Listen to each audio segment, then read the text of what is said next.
Varicose veins కి సరైన చికిత్స కోసం సంప్రదించండి ఎవిస్ హాస్పిటల్. నమస్కారం.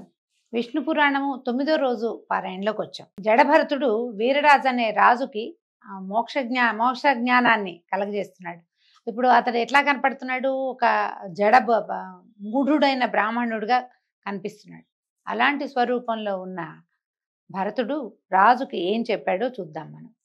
అయితే నువ్వు శిబికెక్కేవు, ఇది దారువా వృక్ష అంటే కర్ర చెట్ట, దారు అయితే నిన్ను దారు ఎక్కావని అనరు. ఇది వృక్షం అంటావా వృక్షం ఎక్కావనరు. ఇది ఇప్పుడు దారులు చాలా చెక్కలతోటి తయారు చేయబడింది కాబట్టి దీనికి శిబిక అని పేరు. అప్పుడు నేను శిబికారూఢుడు అనాలి. నువ్వు మనం ఎలా ఉన్నాము అనే దాన్ని బట్టే అవతల వాళ్ళు మన ఏదైనా అంటారు. కానీ మనం అది ఎంతో కాలం అలా ఉండవు. ఇప్పుడు నువ్వు ఒక అందలం ఎక్కితే అందలం ఎక్కిన వాడు అంటారు, దిగాక నిన్ను అందలం ఎక్కిన వాడని అనలేరు కదా. అప్పుడు నువ్వు ఎక్కడుంటే అక్కడ. అలాగే ఆత్మ ఎక్కడుంటే ఆ పేరుతోటి పిలువబడుతుంది. చరాచర పదార్థాలన్నీ లోక సౌజ్ఞ చేతే మనకి భిన్న రూపాలుగా కనిపిస్తాయి. ఇప్పుడు ఒకే చెక్క ఒక చెట్టు నుంచి తయారు చేసింది ఒకటి బల్ల అవుతుంది, ఒకటి కుర్చీ అవుతుంది, ఇంకొకటి పీట అవుతుంది. ముక్కాలు పీట అవ్వచ్చు, 4 కాళ్ళ పీట అవ్వచ్చు. కానీ ఈ పీటకి మూలాధారం ఏమిటి? దారువు. ఆ దారువుకి మూలాధారం వృక్షం. కానీ పేర్లు ఎట్లా మారినాయి అలాగే మనం కూడా అంతే, మానవులు కూడా అంతే. ఏ కాలంలోనూ ఎలాంటి మార్పుని పొందనిది ఆత్మే. దానికి బాల్యం లేదు, వృద్ధాప్యం లేదు. శరీరానికే అవన్నీ ఉంటాయి. ఇప్పుడు మన తల్లిదండ్రులకి మనం కొడుకు, కొడుకులకి నువ్వు తండ్రివి, భర్తకి భార్యవి లేదా భార్యకి భర్తవి, ప్రజలకి రాజువి. నువ్వెవరు? భార్యని భర్తని అని చెప్పామనుకోండి, మరి కుమారులకి తండ్రివి. ఒకే నేననే పదార్థము ఇన్ని రకాల పేర్లతోటి ఎట్లా పిలువబడుతోంది? ఎలా జరుగుతోంది ఇట్లా? ఇప్పుడు నువ్వు అహం, నేను అని చెప్పుకుంటాం. ఈ నేను అనేది ఇందులో చెవి నువ్వా, ముక్కు నువ్వా, కాలు నువ్వా, పొట్ట నువ్వా, ఏది నువ్వు? ఇవన్నీ కలిపితే నువ్వు. పోనీ నువ్వేమైనా శాశ్వతంగా ఉంటావా? క్షణం తిరిగితే ఏమవుతామో తెలియదు. ఆ తర్వాత ఈ నేను అని చెప్పుకున్నటువంటి శబ్దం ఏ శరీరం నుంచి వచ్చిందో ఆ శరీరము పోతుంది, శబ్దము పోతుంది. ఇలా వివరంగా మాట్లాడాడు. ఇప్పుడు సోహం అనేది ఎలా అన్వయిస్తుంది అంటే రాజు ఆశ్చర్యపోయాడు. ఇదంతా నేను ఆలోచించలేదు. అయితే నేను నీ తాత్వికోపన్యాసం వల్ల నా మనసు పరిపరి విధాలుగా పరిగెడుతోంది. ఈ వికారాన్ని పోగొట్టు. వివేకానికి సంబంధించి నువ్వు చెప్పింది ప్రపంచంలో ప్రతివాడికి అన్వయించుకునేదే ఇది. అయితే పరమార్థమైనటువంటి శ్రేయస్వరూపం నాకు తెలియాలి. ఈ పరమతత్వ బోధకుడైన కపిల మహాముని అడిగి తెలుసుకుందామని బయలుదేరాను. నువ్వు కూడా అంతటి వాడుగానే నాకు అర్థమవుతున్నావు. ఇప్పటిదాకా నేనెవరు అన్న ప్రశ్న నాకు రాలా. మోక్షాన్ని సాధించాలని ప్రతి వాళ్ళు అంటుంటే ఇదేమిటి రోజు ఇలాగే ఉంటున్నావు, ప్రతిరోజు ఇదే పని చేస్తున్నావు, ఇంతే ఉంటున్నావు, ఇంకో రకంగా ఉండట్లేదు. అదేదో తెలుసుకుందామని బయలుదేరాను. నిన్నే నేను ఆచార్యుడిగా భావిస్తాను, అనుగ్రహించి నా కోరిక తీర్చమని అడిగాడు. అయితే ఈయన ఇంకా ఇందులో ప్రశ్నలు మార్చాడు చూడండి. ఓ రాజా, పరమార్థం గురించి చెప్పాలా, శ్రేయస్సు గురించి చెప్పాలా? శ్రేయస్సు పరమార్థం ప్రదం కాదు. శ్రేయస్సు యొక్క లక్షణాలు పరిపరి విధాలుగా ఉంటాయి. ఇష్టదైవాన్ని ఆరాధించి అభీష్ట సిద్ధిని పొందటం శ్రేయం అంటే అది. భగవంతుని ఆరాధించాం, నైనా మాకు ఇల్లు ఇవ్వు, వాకిలి ఇవ్వు, మంచి ఉద్యోగం ఇవ్వు, నా పిల్లలకి మంచి భవిష్యత్తు ఇవ్వు, మాకు వంశాభివృద్ధి ఇవ్వు, ఓ తోటలు దొడ్లు నాదే పై చేయిగా ఉండు, అధికారం ఇవ్వు, ఇవన్నీ శ్రేయస్సు. ఇవి కాదు పరమార్థాలు. అయితే రాజ్యభోగాలు, ధనధాన్యాలు, సతీసుతులు, బంధుమిత్రులు ఇలాంటివి పొందడం పరమార్థం ఎట్లా అవుతుంది? ఇది పరమార్థం కాదు, కేవలం శ్రేయోదాయకమే. యజ్ఞం చేసి దానికి ఫలితంగా స్వర్గానికి వెళ్ళటం కూడా పరమార్థం కాదు. యోగ మూలంగా పరమధ్యానం చేస్తే అప్పుడు జీవుడు పరమాత్ముడు ఏకమవుతారు. పరమాత్మ దర్శనానికి హేతువు ధ్యానం. కొందరు ధర్మ ప్రధానంగా ధన వ్యయం చేస్తారు, దాని చేత వాళ్ళకి ధర్మం లభిస్తుంది. కొందరు ఏవో కోరికలు ఫలించాలని ధనద్వయం చేస్తే వాళ్ళకి సిద్ధించేదేంటి? కామ్యం. మనం లలితా సహస్రనామం పారాయణం చేస్తాము, ఏదో ఒక మనసులో ఒక కోరికతోటి, అది కుదురుతుంది. నిష్కామంగా లలితా సహస్రనామ పారాయణ చేసే వాళ్ళు ఎవ్వరూ ఉండరు, ఏదో ఒకటి ఉంటుంది. అయితే ఇలా తర్కిస్తే ఇవన్నీ కర్మ సంబంధాలే అవుతాయి కానీ పారమార్థికాలు కావు. ఇవన్నీ మనకి ఏదో కావాల్సినది, పరలోక సుఖాన్ని ఆశిస్తూ లలితా సహస్రనామం చేసినా అది కూడా శ్రేయస్సే, కానీ పారమార్థికం కాదు. అసలు ఏది వద్దు అని చేయగలగాలట. అలాగే వేదాలు చెప్పిన చొప్పున యాగాలు చేస్తే అవి కూడా పరమార్థం కాదు, కేవలం కర్మఫలప్రదాలుగా కర్మ చేసిన దానికి ఫలితం లభిస్తుంది. ఘటానికి కారణం మన్ను, ఘటం కార్యం, అది మన్నే అవుతుంది. కానీ మరేమవుతుంది? ఒక కుండ చేసాము, దానితోటి దాన్ని ఏమంటారు, కారణం మట్టి. ఆ మట్టితోటి కుండ చేసాం. ఈ కుండ కార్యం అవుతుంది, అది మన్నే అవుతుంది. కానీ కుండ అయితే మాత్రం మట్టి కాదు, మట్టే కదా. కుండ అని పేరు పెట్టాం, కానీ అది దేంతో నిర్మించబడింది? మన్నుతోటే. అది మట్టే, అది మట్టిలోనే కలుస్తుంది. ఈ రీతిగా చేసే యజ్ఞాలు అంతరించేవే కానీ స్థిరాలు కావు. మరి వాటిని పరమార్థికాలుగా ఎలా నిర్ణయించగలుగుతాము? దేశకాలాలకు అధీనములై కర్మల వల్ల పట్టే ఫలితాలు నీటి బుడగల్లాగా అంతరించిపోతాయి, కానీ వాటిని పరమార్థ రూపంగా చెప్పలేము.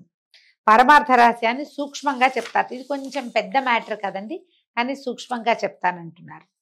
పరమార్థ తత్వం నిత్య శుద్ధం, ఒంటరిగా ఉండి అంతటా వ్యాపించి ఉంటుంది. శాశ్వతమైన సుఖస్థితిని కలిగిస్తుంది. కైవల్యమునందు విహరిస్తూ ఉంటుంది. మాయకి అతీతము, నిర్గుణము, జననము మరణము లేనిది. పేరు జాతి తన పెర భేదం లేకుండా అద్వైత రూపంగా ఉంటుంది. వాయువు వేణురంధ్రాలలో షడ్జాతి స్వరాల వివిధ గతులతో ఒప్పినట్టుగా ఒక్కొక్కప్పుడు అది భిన్నత్వాన్ని కూడా వహిస్తుంది. ఒకే గాలి చూడండి, ఫ్లూట్లో ఊదితే 36 రకాల గాలులు ఏం లేవు, ఒక్క స్వరమే, ఒకటే. అది ఉన్న హోల్స్ నుంచి ఒక్కో దాంట్లో నుంచి ఒక్కొక్క స్వరంలాగా వినపడుతుంది. బ్రహ్మాది భేద రూపాలన్నీ పరమాత్మనివే కానీ వేరుగా చెప్పదగినవి కాదు. బాహ్య అభ్యంతర ప్రవృత్తుల వల్ల ఆ ఏక పదార్థానికి రూపభేదాలు కలుగుతాయి. ఇది పరతత్వము, ఏకరూపం. ఇదంతా విని ఆలోచిస్తున్నాడు ఆయన. ఏదో తెలిసినట్టే ఉంది, ఏమీ తెలియనట్టుగా కూడా ఉంది. అయితే అప్పుడు ఈయన చెప్పాడు, జడభర్తుడు ఒక ఇతిహాసాన్ని చెప్పాడట ఈ అద్వైత బోధకి. బ్రహ్మమానసపుత్రుడు రుభుడు అనే ఆయన, ఆ రుభుడు అనే మునిపుంగవుడు ఉండేవాడట. అతనికి పులస్త్యనందనుడు నిదాఘుడు అనేవాడు శిష్యుడుగా ఉండేవాడు. వాడికి అద్వైత విషయం తప్ప సమస్త సుజ్ఞాన విషయాన్ని ఉపదేశించాడట ఈ రుభుడు అనే ఆయన. తదుపరి పౌలస్త్యుడు గురు శాసనాన్ని అనుసరించి, ఇది నా పులస్త్యుని యొక్క కుమారుడు, ఏం చేశాడట, గృహమేధ అయ్యాడు, వివాహం చేసుకుని మన గృహస్థ అయ్యాడు. నివాసం దేవికా మహానది తీరంలో ఉన్న వీరనగరానికి వెలుపల ఒక భార్యతో కలిసి ఒక ఉద్యానవనంలో నివసించేవాడు. కొంతకాలానికి ఈ రుభుడు ఏం చేశాడట, అద్వైతం గురించి బోధించడానికి శిష్యుడి దగ్గరకు వచ్చాడు. అదే సమయంలో ఈ నిదాకుడు విశ్వదేవం అనే హోమాన్ని నిర్వహించి వెలుపలకు వచ్చి చాలా కాలం అయ్యేందువల్ల గుర్తించలేకపోయి గురువు గారిని గుర్తుపట్టలేదట. అతిథి అనుకుని సాదరంగా ఆహ్వానించి అర్ఘ్యం పాద్యం ఇచ్చి, ఆయన వంట అయింది, అలసిపోయినట్టు కనిపిస్తున్నారు, భోజనం చేయొచ్చు అంటే అడిగాడు, భోజనం చేయండి అని అడిగేసరికల్లా ఆ రుహుడు అన్నట, నేను నీచమైన పదార్థాలు తిన్ను, ఇప్పుడు సిద్ధంగా ఉన్న ఆహార పదార్థాలు ఏమిటో చెప్పు, మీ ఇంట్లో ఏముండారో చెప్పమన్నాడు. ఈయన కమ్మని వాసన కలిగిన పదార్థాలు, రస పదార్థాలు, దోశలు, మినపగార్లు, గోధుమ పిండి వంటలు ఉన్నాయని నిదాకుడు చెప్పేట.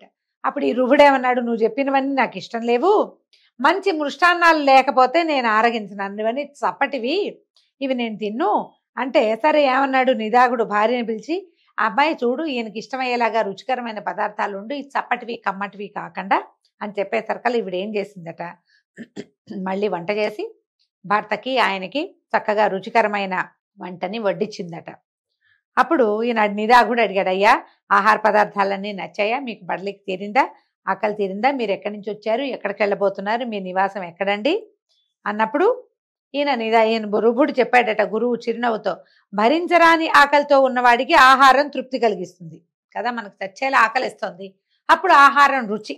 ఆకలే లేని వాడికి ఆహారం ఏమిటి, తృప్తి ఏమిటి, నాకు ఆ రెండింటి సంబంధం ఎప్పుడూ లేదు. పృథివీ వలన కలిగిన ధాతు సమూహాన్ని, జలమును జఠరాగ్ని దహిస్తుంది. ఆకలి దాహం దేహధర్మాలు, ఆ వికారాలు నాకు ముందు ఎప్పుడూ లేవు, ఇప్పుడు లేవు, కనుక నాకు తృప్తి అనేది ఎప్పుడు తృప్తిగానే ఉంటాను నేను. దీనివల్ల పెరిగింది, దానివల్ల తగ్గింది ఏముండదు. తుష్టి పుష్టి అనేవి చిత్తధర్మాలు, విశిష్ట చిత్తులైన వాళ్ళని అడుగు, వాటిని వివరించి చెప్తారు, అవి పరమాత్మకి ఉండవు, అంతా ఒకటే సారం, ఇది రుచి అరుచి అలాంటివి ఏమి ఉండవన్నాడు. ఇక నువ్వు నేను మిత్రుడు శత్రుడు అనే విచక్షణ లేక సర్వము అచ్యుత స్వరూపం అనేలాగా ప్రవర్తించు, ఐహిక వాంఛలకు మనసియ్యకు అని చెప్పగా నిదాకుడు అడిగాడట, అయ్యా నువ్వెవరు, నీ పేరేమిటని అడిగితే, ఓరి నేను నీ గురువుని, నిదాయమైన రుభుడని, ఆత్మతత్వాన్ని ఉపదేశించాను, సుఖివై ఉండు అని రుభుడు వెళ్ళిపోయాడు. ఆ విధంగా నిదాకుడు నిదానంగా గురువుగారు చెప్పిన విధంగా ప్రవర్తించి ముక్తుడయ్యాడట. అంటే ఏం చేశాడు, సర్వాంతర్యామి భగవంతుడు సర్వాంతర్యామిని గ్రహించి బంధువని శత్రువని లేక సమాన బుద్ధిగా ప్రవర్తించి ముక్తుడయ్యాట. అప్పుడు ఈయన చెప్తున్నాడు జడభరతుడు వీరరాజుకి, నువ్వు కూడా అలా ప్రవర్తించు అని జడభరతుడు చెప్పగా రాజు బ్రహ్మతత్వ జ్ఞాని అయి ప్రవర్తించి విష్ణు సాయుధ్యాన్ని పొందాడు. జడభరతుడు ఆ జన్మలోనే ఆత్మతత్వ జ్ఞాన బలంతో ముక్తి పొందాడు. ఈ జడభరతోపాఖ్యానం చదివినా విన్నా మోహభ్రాంతులకు చిక్కక ఆత్మజ్ఞానం కలిగి చరితార్థులవుతారు. ఇది విశేషమైన గాథండి, కొంచెం నిదానంగా వినవలసింది. ఇందులో కథ కంటే పరతత్వ జ్ఞాన బోధ ఎక్కువగా ఉంది. మనము శీతోష్ణాదులు అబ్బా చలిగా ఉందని వేడినీళ్ళ స్నానం, అబ్బా వేడిగా ఉందని చన్నీళ్ళ స్నానం చేస్తాం. రుచిగా లేదని పదార్థాలు వదిలేస్తాం. ఇందులో ఉప్పు ఎక్కువ, ఇందులో ఉప్పు తక్కువ, ఇలాంటి ఆలోచనలు చేస్తాం. అసలు రుచి అన్నది పాటించద్దు.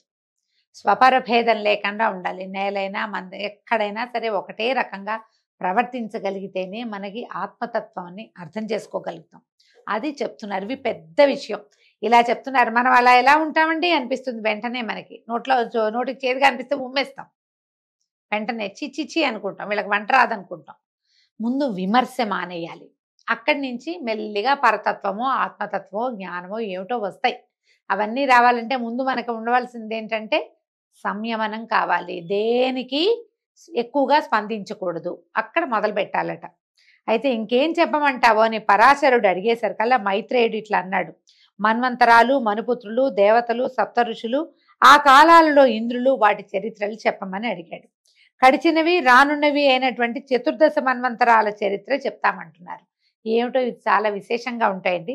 స్వయంభువ, స్వారోచిష, ఉత్తమ, తామస, రైవతక, చాక్షుషాలనే 6 మన్వంతరాలు చెల్లిపోయినాయి. స్వయంభువము, స్వారోచిషము, ఉత్తమము, తామసము, రైవతకము, చాక్షుషము ఇవి వెళ్ళిపోయినాయి. ఇప్పుడు వర్తమానం వైవస్వత మన్వంతరము. రోజు నిత్య పూజకి ఎవరైతే సంకల్పం చెప్పుకుంటారో వైవస్వత మన్వంతరే అని చెప్పుకుంటాం. మనం ఉన్న మన్వంతరం పేరు వైవస్వతము. కల్పాంత కథల వల్ల స్వయంభువ మన్వంతర చరిత్ర నువ్వు విన్నావు. ఇప్పుడు స్వారోచిష మన్వంతర కథ చెప్తానని చెప్తున్నారు. స్వారోచిషం అంటే 2వ మన్వంతరం. మన ముందున్న మన్వంతరం ముందు చాలా ముందుంది, దాని గురించి చెప్తానంటున్నారు. ఇప్పుడు ఇంద్రులు మారిపోతారండి ప్రతి మన్వంతరానికి. దీనికి చెప్తున్నారు. స్వారోచిష మన్వంతరంలో పాండవాదులు సురలు, వాళ్ళు దేవతలట. విపస్నిప్తుడు అనేవాడు ఇంద్రుడిగా ఉన్నాడు. ప్రాణవాత, అగ్నివృష, స్వరస్తంభక, ఊర్జకులు అనేవారు సప్తర్షులుగా ఉండేవాళ్ళు. ఋషులు మారిపోతారు మన్వంతరంలో. ఆ చైత్ర, చిత్ర, మదన, కింపురుషాదులు ఆ మనువు యొక్క కొడుకులుగా ఉండేవారట. ఉత్తమ మన్వంతరంలో తర్వాత మన్వంతరం సంగతి చెప్తున్నారు. సుశాంకుడు అనేవాడు ఇంద్రుడు. సుధాముడు మొదలైన 12 గణాదులు దేవతలుగా ఉన్నారు. మునుపు ఇంతకుముందు చెప్పారు వశిష్ఠ నందనులు 7 సప్త మహర్షులుగా ఉన్నారు. 4వ మనువు తమసుడు. అతని మన్వంతరంలో శిబి ఇంద్రుడుగా ఉన్నాడు.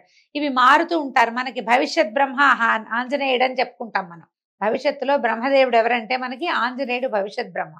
ఇది తెలుసు కదా చాలా మందికి. ఎందుకంటే మనకు చూడండి ఊరూరా గమనించండి, విపరీతంగా ఆంజనేయ దేవాలయాలు వెలుస్తాయండి. ఆయన భవిష్యత్ బ్రహ్మ అవటం వల్లే ప్రతి చోట ఆయనకు ఒక దేవాలయం, రోడ్డు మీద నుంచుని కనపడతాడు ఆంజనేయుడు.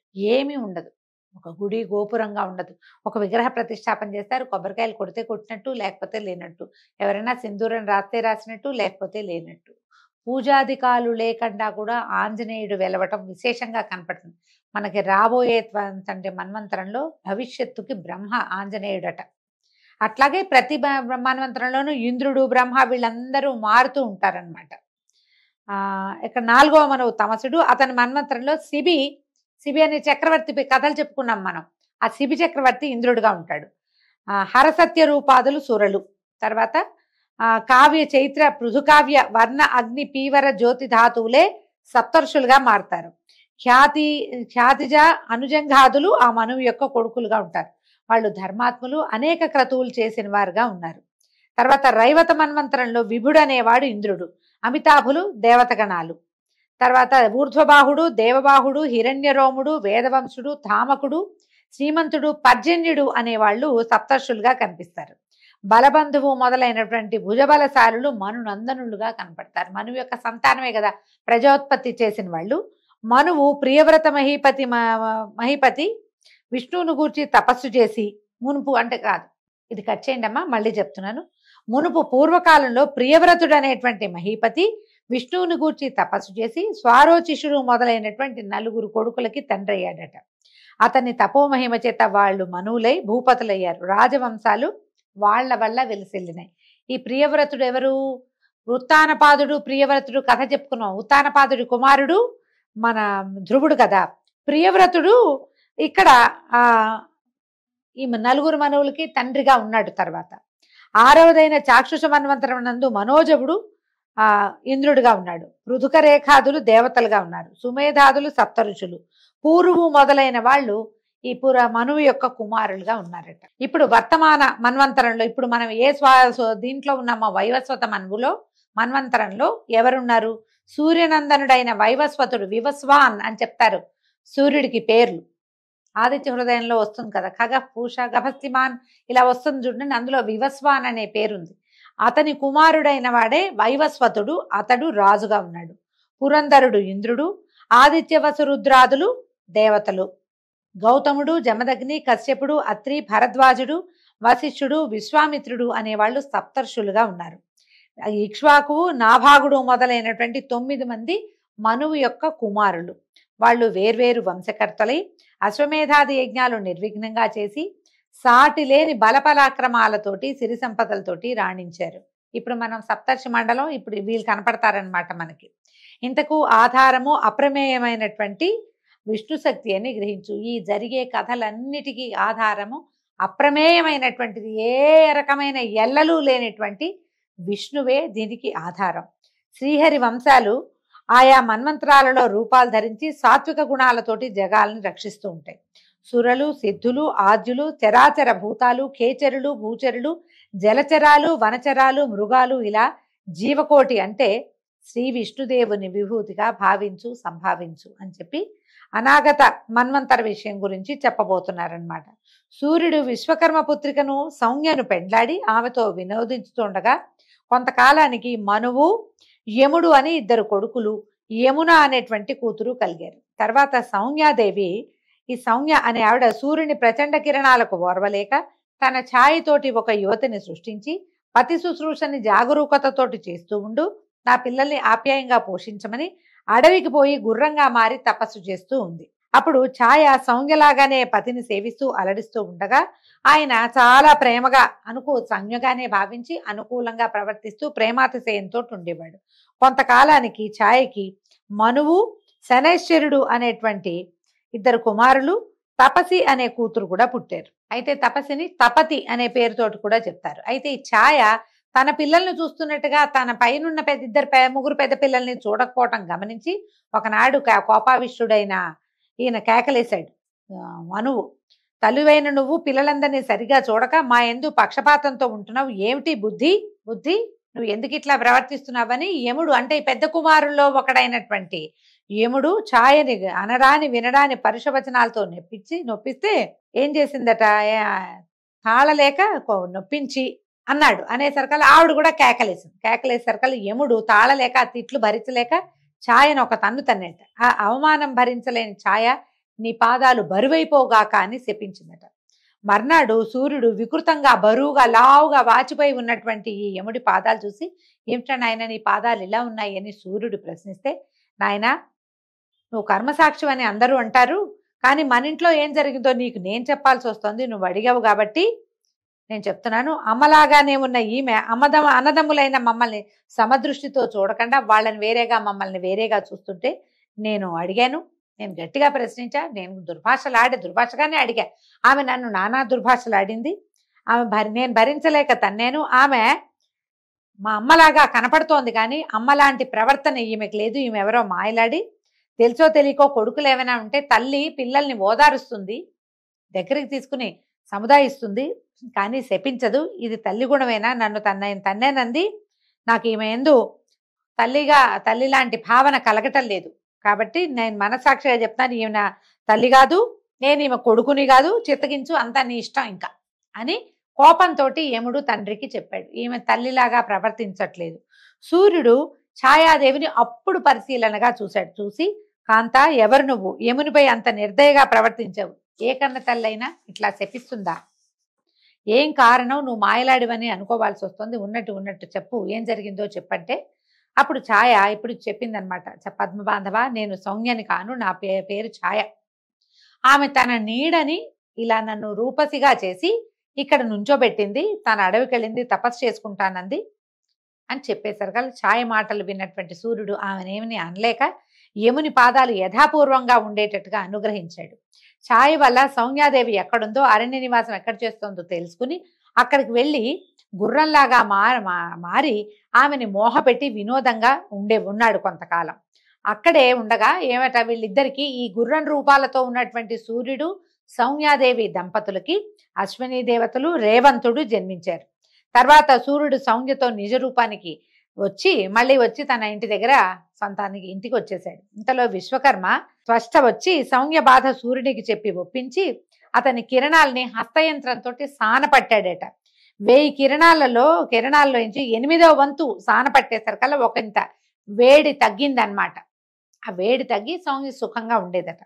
తర్వాత విశ్వకర్మ సానపట్టినప్పుడు ఏం చేశాడట, ఆ సానపట్టిన సూర్యకిరణాల రజనుతోటి శివునకు త్రిశూలము, విష్ణువుకి చక్రము, కుబేరుడికి ఖడ్గము, కుమారుడికి అంటే కుమారస్వామికి శక్తి, వివిధ ఆయుధాలు ఆయా దేవతలకి రూపొందించి ఇచ్చాడు. ఈ విధంగా వైష్ణవ తేజస్సు ఆయా దశలలో పలు విధాలుగా భాసిస్తూ ఉంది. కొంతకాలానికి సూర్యుని వలన సౌమ్యకు ఒక కుమారుడు ఛాయాశక్తితో సహా కలిగాడట. అతని పేరు సావర్ణి. ఇతను అన్ని విధాలా తన అన్నలకు సాటి అయినటువంటి లోకపావన మూర్తిగా జన్మించాడు. అయితే ఈ సావర్ణి ఏం చేశాడట, తపశ్శక్తితో విష్ణువు అనుగ్రహం కోరి మనువు కావాలని తపస్సు చేయటం మొదలుపెట్టాడట.